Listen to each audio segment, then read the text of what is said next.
Hello students, welcome to Tanushree study room. আজকের ভিডিওটি যারা তোমরা ক্লাস 6-এ পড়ো, তো সেই 6-এর স্টুডেন্টদের জন্য, অর্থাৎ ষষ্ঠ শ্রেণীর ছাত্রছাত্রীদের জন্য। তোমাদের সবারই সামনে পরীক্ষা চলে এসেছে। তো এবার তোমরা সবাই যে যার সিলেবাস কমপ্লিট হয়ে গেলে, এক্সামের সেকেন্ড টার্মের এক্সামের সিলেবাস কমপ্লিট হয়ে গেলে তোমরা সবাই কম বেশি প্রশ্নবিচিত্রা সেট সলভ করে থাকো। তো আজকের ভিডিওটা তোমাদের প্রশ্নবিচিত্রারই আমি যে গণিত আছে, গণিত সেট নম্বর 1, যেটা Alipurduar MC William high school এইচএসের যে সেটটা আছে, সেই সেটটি সলভ করে দেখাবো এই ভিডিওতে। তো চলো শুরু করা যাক। আমি সুবিধার জন্য খাতায় আগে থাকতেই টুকে রেখেছি, যাতে ভিডিও লেন্থটা বেশি বড় না হয়। তোমাদের প্রথম কোয়েশ্চেন আছে 1-এর দাগের, শতকরা সংখ্যাটিকে সামান্য ভগ্নাংশে পরিণত করো। শতকরা সংখ্যাটি কত? 33/1/3। এই 33/1/3 সংখ্যাটিকে সামান্য ভগ্নাংশে পরিণত করতে বলেছে। আমি অঙ্কটা অলরেডি করে রেখেছি, যাতে ভিডিওর লেন্থ বেশি বড় না হয় আর তোমাদের বেশি সময়ও না নষ্ট হয়। তো দেখো, এরকম থাকলে আমাদের প্রথমে কি করতে হয়, এই যে নিচের সংখ্যাটা থাকে তার সাথে যে পূর্ণ সংখ্যা, সেই পূর্ণ সংখ্যাটার সাথে গুণ করতে হয়। নিচে থাকা সংখ্যাটি, ভগ্নাংশের যে নিচে থাকা সংখ্যাটি, তার সাথে পাশের পূর্ণ সংখ্যাটি গুণ করতে হয়। যেমন 3-এর সাথে 33 গুণ করে কত হয়েছে? দেখো 99 লিখেছি। আর তার সাথে যোগ দিয়ে এই যে উপরের সংখ্যাটি থাকে সেটা লিখে দিতে হয়। উপরে ছিল 1, তাই লিখে দিয়েছি। আর বাই দিয়ে নিচে যেরকম থাকে, এখানে যেমন 3 ছিল তাই 3 লিখে দিয়েছি। নিচে যেটা থাকে সেটাই লিখতে হয়। আর 99-এর সাথে 1 যোগ করলে কত হয়েছে? 100। আর নিচে 3, এই 100/3%। এটাই হচ্ছে সামান্য ভগ্নাংশে পরিণত করতে বলেছিল। সামান্য ভগ্নাংশে পরিণত করে 100/3% হয়েছে। এবার এটা হচ্ছে পার্সেন্টটা, ঠিক আছে? সামান্য ভগ্নাংশে পরিণত করতে হবে। এই 33/1/3% সমান আমরা কি লিখতে পারি তাহলে? 100/3%।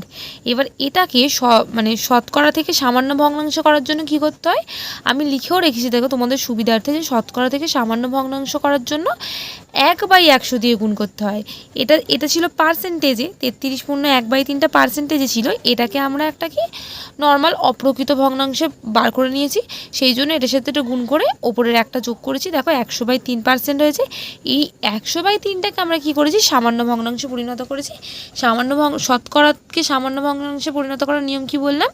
1/100 দিয়ে গুণ। দেখো গুণিতক 1/100 দিয়েছি, 100 কেটে গেছে, তাহলে 1/3। এটা হচ্ছে সামান্য ভগ্নাংশ। উত্তরটা কি তাহলে? উত্তরটা হচ্ছে 1/3। এবার আসি নেক্সট কোয়েশ্চেন 2 নম্বর। 1-এর 2। 1-এর 2-এ বলেছিল 6.234 মিটার সমান কত ডেসিমিটার? মিটার থেকে ডেসিমিটারে পরিবর্তন করতে হবে। আমরা কিলো, হেক্টর, ডেকা, মিটার, ডেসি, সেন্টি, মিলি এইভাবে পড়ে কি জানি, কিলো থেকে মিলির দিকে গেলে কি করতে হয়? গুণ করতে হয়। মিলি থেকে কিলোর দিকে এলে কি করতে হয়? ভাগ করতে হয়। মিটার থেকে ডেসিমিটার কত ঘর? ডেকা মিটারের পরেই ডেসি, মিটারের পরেই ডেসি। ডেসি কত ঘর?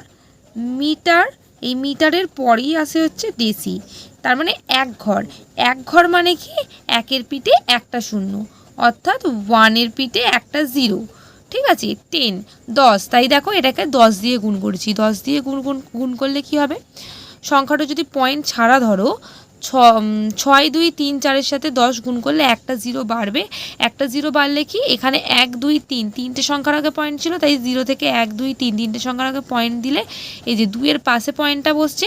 আর আমরা জানি পয়েন্টের পরে যে শূন্য থাকে, আর যে শূন্যর পরে, পয়েন্টের পরে থাকা শূন্য, আর সেই শূন্যর পরে যদি কোনো সংখ্যা না থাকে, তখন সেই শূন্যের কোনো ভ্যালু হয় না। তাহলে এই শূন্যটার কোনো ভ্যালু নেই, তাই এটা কী যাবে? উত্তর 62.34। 62.34। পয়েন্টের পরের সংখ্যাগুলোকে আমরা আলাদা আলাদাভাবে বলি, অর্থাৎ দশমিকের পরে থাকা সংখ্যাগুলোকে, মানে এখানে 62.34 বলতে পারবো না, 34 বলতে হবে, আলাদা আলাদা সংখ্যা। এবার আসি 3 নম্বর প্রশ্নে। 3 নম্বর প্রশ্ন আছে, আবৃত্ত দশমিক সংখ্যাকে সামান্য ভগ্নাংশে পরিণত করো। আবৃত্ত দশমিক সংখ্যাকে সামান্য ভগ্নাংশে পরিণত করার নিয়মটা তোমাদের ফার্স্টে বলে দিই। এরকম যখন দশমিক দিয়ে যে সংখ্যাটা থাকবে, আমাদের কি করতে হবে? এই যে দশমিক সংখ্যা, আর এই যে উপরে 4-এর মাথায় যে বিন্দু দিয়েছে, এই দুটোকে বাদ দিয়ে গোটা সংখ্যাটাকে আমাদের লিখতে হবে। গোটা সংখ্যা তাহলে কি? দশমিক আর মাথায় থাকা বিন্দুটা বাদ দিলে কি থাকবে 3 2 4। দেখো 324 লিখেছি। এটা থেকে কি করতে হবে, দশমিকের মানে দশমিক বাদ তো অবশ্যই, যে সংখ্যাটার মাথায় এই যে বিন্দুটা থাকে, এই বিন্দুটাকে বাদে, যে সংখ্যাটার মাথায় বিন্দু থাকবে সেই বিন্দুটি বাদে যে সংখ্যাটি থাকবে সেইটাকে বিয়োগ করতে হবে। তাহলে কি বললাম, দশমিক আর মাথায় থাকা বিন্দু বাদে টোটাল সংখ্যাটা থেকে ওই মাথায় বিন্দু থাকা সংখ্যা বাদে যে সংখ্যাটা পড়ে থাকবে সেটাকে বিয়োগ করতে হবে। অর্থাৎ দেখো দশমিক আর মাথায় থাকা বিন্দু বাদ দিলে কি থাকে, 324 হয়। 324 তার থেকে বাদ দিয়েছি কি, মাথায় থাকা বিন্দু থাকা যে সংখ্যা সেটা বাদ দিয়ে যেটা পড়ে থাকে, অর্থাৎ 3 2, অর্থাৎ 32কে বিয়োগ করেছি। বিয়োগফল কত হয়েছে 292। এই 292 এর নিচে কি দিতে হবে, জটি সংখ্যার আগে জটি সংখ্যার মাথায় এই যে বিন্দু থাকবে এই তটা 9 বসাতে হবে। এখানে 4, একটা সংখ্যার মাথায় বিন্দু আছে তাই এখানে একটা 9 বসিয়েছি। আর দশমিকের পরে যে সংখ্যা থাকবে, জটা সংখ্যা যাদের মাথায় বিন্দু নেই ততগুলো শূন্য বসাতে হবে। দশমিকের পরে কি 4 একটাই সংখ্যা, যার মাথায় বিন্দু আছে একটাই সংখ্যা 4, তাই একটা 9 বসিয়েছি। আর কি দশমিকের পরে মাথায় বিন্দু নেই এরম সংখ্যাও একটাই আছে 2, তাই একটা 0 বসিয়েছি। তাহলে কি হয়েছে 90। এবার এটা কাটাকুটি যদি করি আমরা 2 দিয়ে, দেখো 2 45 90, 2 146 হয় 292। এবার এইটাকে যদি আমরা 45 দিয়ে 146কে ভাগ করে আমরা কি পাবো, এই সংখ্যা 3 পূর্ণ 11/45 এই সংখ্যাটি পাবো। তাহলে এখানে বলেছিল আবৃত্ত দশমিক সংখ্যাকে সামান্য ভগ্নাংশে পরিণত করো। সামান্য ভগ্নাংশে আমরা কি করেছি, পরিণত করেছি। এটা হচ্ছে সামান্য ভগ্নাংশে পরিণত। এরকমও রাখতে পারো 146/45, বা এরকমও করতে পারো 3 পূর্ণ 11/45। তবে আমার মতে বলে এই যে 146/45 এরকমই রাখবে, যেহেতু সামান্য ভগ্নাংশ বলেছে। ঠিক আছে, সামান্য ভগ্নাংশ বলেছে। তবে এটা আবার আমাদের অপ্রকৃত ভগ্নাংশে চলে আসে, যেহেতু নিচের সংখ্যাটি ছোট উপরের সংখ্যাটি বড়, সেক্ষেত্রে তোমরা এরকম মিশ্র ভগ্নাংশ করে নিতে পারো। ঠিক আছে, একটা পূর্ণ সংখ্যা আর পাশে ভগ্নাংশ, এটাও ঠিক। এবার আসি আমরা 4 নম্বর কোয়েশ্চেনে। 4 নম্বরে বলেছে সঠিক উত্তরটি নির্বাচন করো। -6 দিয়েছে, মিডিলে একটা বক্স দিয়েছে, তা থেকে বলেছে -8। ঠিক আছে, তার মানে এখানে আমাদের দেখো এখানে অপশান দিয়েছে, একটা দিয়েছে বড় থেকে ছোট, গ্রেটার দ্যান চিহ্ন, একটা দিয়েছে লেস দ্যান ছোট থেকে বড়, একটা দিয়েছে ইকুয়াল অর্থাৎ সমান চিহ্ন, আর বলেছে কোনোটিই নয়। কোনটা হবে, 6 8-এর থেকে বড়, নাকি -6 -8-এর থেকে বড়, নাকি -8 -6-এর থেকে বড়, নাকি দুটোই সমান, নাকি কোনোটিই নয়। তো আমরা সবসময় জানি যখন আমরা যখন সংখ্যা রেখা করি, মিডিলে 0, এদিকে সংখ্যাগুলো প্লাস দিয়ে হয় +1 +2, আর এদিকে সংখ্যাগুলো মাইনাস দিয়ে হয় -1 -2, তখন দেখতে হবে প্লাসে যত এইদিকে সংখ্যা যায় তত বাড়তে থাকে, কিন্তু মাইনাসের দিকে যত বাঁ দিকে সংখ্যা যায় তত তাদের মান কমতে থাকে। অর্থাৎ -1-এর থেকে -2 সবসময় ছোট হয়। তো এখানেও তাহলে -8-এর থেকে -6 কী হবে, বড় হবে। তাহলে কি হবে, -8-এর থেকে -6 বড়, তাহলে চিহ্নটা হবে গ্রেটার দ্যান, অর্থাৎ অপশান এ। এবার আমরা চলে যাব নেক্সট কোয়েশ্চেন, অর্থাৎ 5-এর দাগে। 5-এর দাগে বলেছে শূন্যস্থান পূরণ করো, দুধের কৌটের আকার ড্যাশের মতো। এখানে উত্তর হবে দুধের কৌটের আকার চোঙের মতো বা চোঙাকৃতির মতো।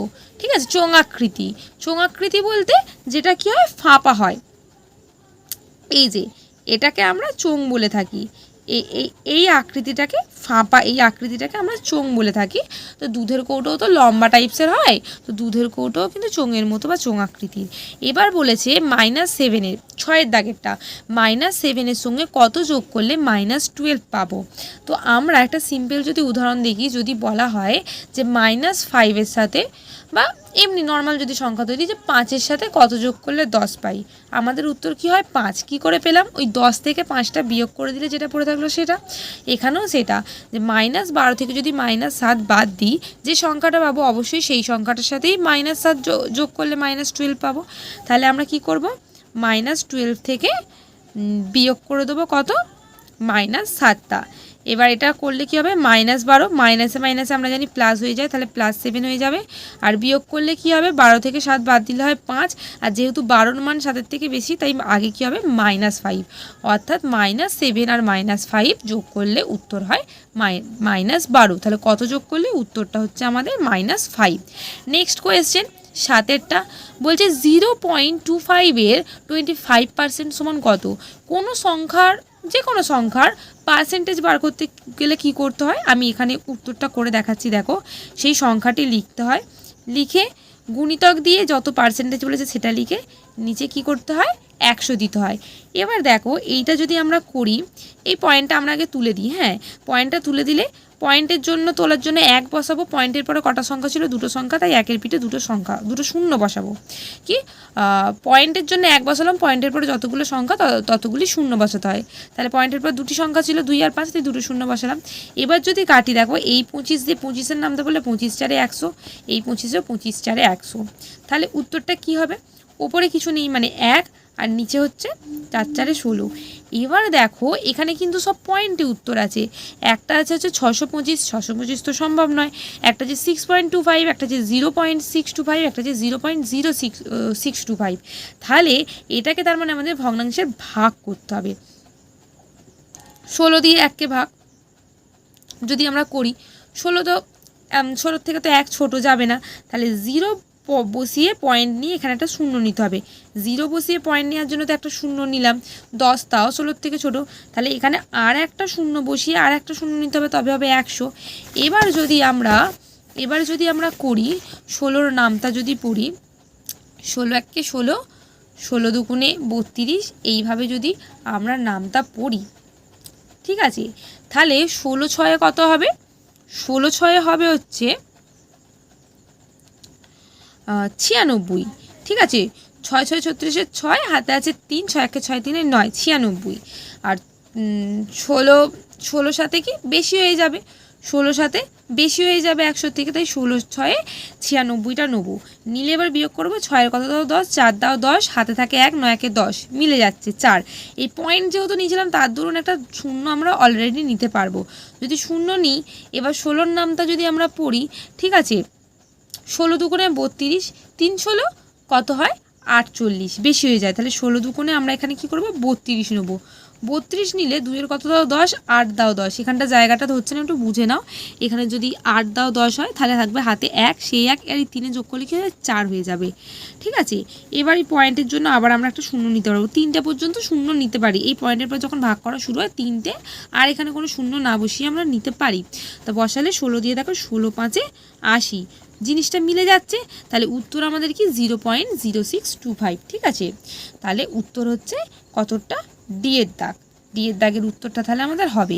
এরপর আসি 8 নম্বর প্রশ্ন কি আছে, 1-এর 8, একটি সমবাহু ত্রিভুজের প্রতিটি বাহুর দৈর্ঘ্য 6 সেমি হলে তার পরিসীমা কত। দেখো তোমাদের বোঝার সুবিধাতে তোমাদের বইয়ে কিন্তু ত্রিভুজের ছবি দেওয়া ছিল না, আমি ত্রিভুজের ছবিটা এঁকে রেখেছি কি বোঝার সুবিধার্থে। একটা ত্রিভুজ যার 3টে বাহুর মানে কি 6 সেমি। পরিসীমা মানে কি, ত্রিভুজের পরিসীমা মানে হচ্ছে বাহুগুলির যোগফল, বাহু যোগ বাহু যোগ বাহু সমান কি হয় পরিসীমা। কার পরিসীমা, ত্রিভুজের পরিসীমা। ঠিক আছে, তা বাহু বলেছে 6 সেমি করে, 6 যোগ 6 যোগ 6, তাহলে সমান কি হবে, 6 6 কত হয় 12, 12 6 কত হয় 18, তাহলে 18 সেন্টিমিটার হচ্ছে পরিসীমা ত্রিভুজটির। বোঝা গেল। এবার যদি 9-এর দাগে আসি, 9-এর দাগে বলেছিল 6টি তল বিহীন, 6টি তল বিহীন ঘনবস্তুটি হবে, অপশান দিয়েছে ইট, ছক্কা, বোতল, ডাস্টার। তোমাদের কিন্তু প্রশ্নবিচিত্রায় কোনো ছবি দেওয়া ছিল না, আমি তোমাদের বোঝানোর জন্য ছবি করে যতটা পেরেছি আমার মতো করে আমি এঁকে রেখেছি। তো আশা করি তোমাদের বুঝতে সুবিধা হবে। এটা একটা ইটের ছবি এঁকেছি। দেখো ইটের ওপরে যদি একটা তল হয়, নিচেও একটা তল আছে, একটা দুটো, এই সাইডে একটা তলের বিপরীতেও একটা আছে, 3টে 4টে, তাহলে এদিকে একটা এদিকে একটা, 5টা 6টা তল আছে। তল বিহীন মানে যা 6টা তল নেই সেরম ঘনবস্তু দেখাতে বলেছে। লুডোর ছক্কায় জানো পুট থেকে 6 পর্যন্ত 6 ঘরই হয়, কারণ তাতে পুট থাকে, 2 থাকে, 3 থাকে, 4 থাকে, 5 থাকে, 6টা তল। এখানে দেখতেও পাচ্ছ 1 2 3 4 5 6, 6টা তল। আর দেখো এখানে একটা ডাস্টারের ছবি এঁকেছি, ডাস্টারও কিন্তু ওপর আর নিচে 2টো তল, 2টো সাইড 4টে তল, আর এই 2টো সাইড নিয়ে 6টা তল। এখানে একমাত্র বোতল অপশান, যার কিন্তু 6টা তল নেই, তাহলে 6টি তলবিহীন ঘনবস্তু কি? বোতল। এবার আসবো আমরা 10-এর প্রশ্নে। 10 নম্বর প্রশ্নে যদি আসি, 10 নম্বর বলেছে পরপর দুটি মৌলিক সংখ্যার গসাগু কত। এটা কিন্তু তোমরা মনে রাখবে মুখস্থ, যে পরস্পর দুটি মৌলিক সংখ্যার গসাগু সর্বদা কি হয়? এক হয়। কিভাবে আমি তোমাদের উদাহরণ দিয়ে বুঝিয়ে দিই। উত্তরটা তো এক হবে, এখানে এক লিখে রাখলাম। ধরো একটি মৌলিক সংখ্যা কি? 3, ঠিক আছে। 5। পরপর মৌলিক সংখ্যা মানে কি? মৌলিক সংখ্যা হচ্ছে যা 2 দিয়ে ভাগ করা যায় না, যার 1 আর সেই সংখ্যা ছাড়া কোনো উৎপাদক নেই। আর পরপর মৌলিক সংখ্যা কি? যাদের সাধারণ উৎপাদক বা, ঠিক আছে, সাধারণ উৎপাদকের মধ্যে কি আর থাকে? শুধুমাত্র 1 থাকে। সেরকম যদি হয় 5 আর 7, কারণ 5 আর 7-এর 5কে যদি ভাঙি আমরা, দেখো 5 1-কে 5 আর 7কে যদি ভাঙি 7 1-কে 7, এছাড়া আর ভাঙা যায় না। এবার হচ্ছে এদের মধ্যে কি দুটো 1 হচ্ছে কি এদের সাধারণ উৎপাদক, তাহলে 5 আর 7 পরস্পর মৌলিক হলো। এবার এদের যদি গসাগু করি, কি হয়? গসাগু মানে একটা সংখ্যা দিয়ে আরেকটা সংখ্যাকে ভাগ করতে হবে, তাই তো? 5 দিয়ে 7কে যদি ভাগ করি, কি 5 1-কে 5, 5 2 10, বেশি হয়েছে 5 1-কে 5। এবার কি এদের বিয়োগফল কি বেরোবে? ভাগ করার পর 5-এ 2 দাও 7, 2। এই যে 2টা বেরোলো, এটা দিয়ে আবার সামনের সংখ্যাটাকে ভাগ করতে হয়, তাই না? 5কে যদি করি, দেখো 2 2 4, 2 3 6, বেশি হয়েছে 2 2 4 করলাম। 4-এর কত দাও? 5, 1 দাও 5, 1। এবার এই 1কে দিয়ে আবার এই 2টাকে করতে হবে, যতক্ষণ না মিলছে এইভাবে করতে হয়। দেখো 1 2 2 মিলে গেল তো, তাহলে উত্তর কি বেরোলো? 1। আর এটাকেই বলা হয় কি? গসাগু। পরপর দুটি মৌলিক সংখ্যার গসাগু কত হয়? 1 হয়। বোঝা গেল? এবার আসবো 11 দাগের অঙ্কে। 11 দাগে বলেছে 1/4, ঠিক আছে, অর্থাৎ 4-এর 1 অংশ ডিম নষ্ট হলে ডিম নষ্ট হয়েছে শতকরা কত অংশ। এখানে একটা কথা বলে রাখি, যখন কোনো অংশের শতকরা বার করতে দেবে, তখন আমাদের কিচ্ছু করতে হবে না, সিম্পল অংশটা লিখবো, পাশে গুণিতক দিয়ে 100 লিখে দেবো। এটাই হচ্ছে নিয়ম। যখন কোনো অংশের শতকরা বার করতে দেয়, তখন সেই অংশটা লিখে পাশে গুণিতক দিয়ে 100 লিখতে হয়। 4-এর নামটা যদি পড়ি, 4 25-এ 100, এটাই পার্সেন্টেজে বেরিয়ে যায়, তাহলে হচ্ছে 25%, অর্থাৎ উত্তর হচ্ছে এ। অর্থাৎ 4-এর 1 অংশ ডিম নষ্ট হলে ডিম নষ্ট হয়েছে শতকরা 25%, ঠিক আছে। এবার তারপরে কোয়েশ্চেন ছিল 12 দাগের, কোনো বৃত্তের ব্যাসার্ধ সমান ড্যাশ ইন্টু বৃত্তের ব্যাস। এখানেও কিন্তু তোমাদের কোয়েশ্চেন ব্যাংকে কোনো ছবি দেওয়া ছিল না, আমি তোমাদের বোঝানোর সাপেক্ষে ছবিটি এঁকেছি। তো খুব ভালো আঁকা নয়, কিন্তু বোঝাবার চেষ্টা করেছি, তো বুঝলে তো খুবই ভালো হয়, বোঝো। তো ব্যাপার হচ্ছে বৃত্তের এই যে ডটগুলো, এইগুলোকে বলে কেন্দ্র, তোমরা জানো নিশ্চয়ই। আর কেন্দ্র বরাবর যে লাইন যায় বৃত্তর, ঠিক আছে, 2 ধার টাচ করে, এই পুরোটাকে বলা হয় ব্যাস। আর এই ব্যাসের অর্ধেক, মানে দেখো এই কেন্দ্র থেকে এইটা বলো বা যেরামি টানো, কেন্দ্র থেকে এরকম, এই যে কেন্দ্র থেকে একদিকে, ঠিক আছে, এই যে টানা, এগুলোকে বলা হয় কি? ব্যাসার্ধ। অর্থাৎ এই ব্যাসের অর্ধেক মানে কি? হাফকে যদি হাফ ইন্টু কি হয়? ব্যাস। কারণ দেখো ব্যাসকে যদি 2 দিয়ে ভাগ করো, তাহলেই তো ব্যাসার্ধ, মানে এইটাকে যদি 2 দিয়ে ভাঙো, তবেই তো হাফটা ব্যাসার্ধ আসছে। তাহলে কোনো বৃত্তের ব্যাসার্ধ সমান কি? হাফ গুণিতক বৃত্তের ব্যাস, 1/2 ইন্টু বৃত্তের ব্যাস। বোঝা গেল? এরপরে আসবো 13 নম্বর কোয়েশ্চেনে। 13 নম্বরে বলেছে প্রদত্ত কোন সংখ্যা জোড়ের লসাগু 32। এখানে দেখো আমি উত্তরটা করেই রেখেছি, কারণ তোমাদেরকে তো করে দেখতে হবে।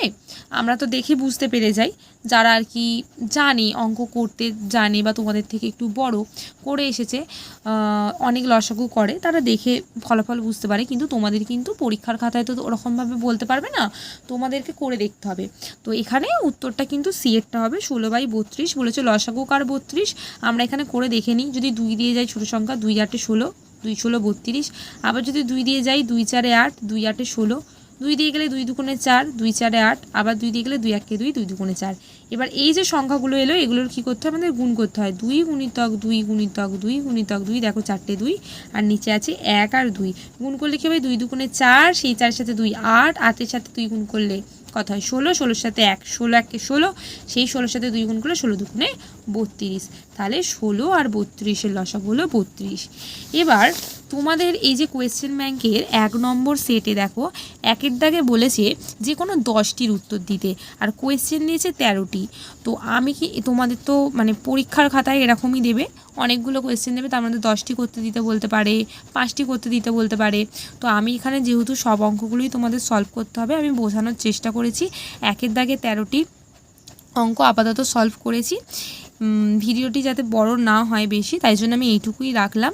এর পরের পার্টে 2-এর দাগের যে অঙ্কগুলো আছে, মানে হচ্ছে এই সেট 1-এর 1 নম্বর সেটের 2-এর দাগের যে অঙ্কগুলি আছে সেগুলো সলভ করে দেখাবো।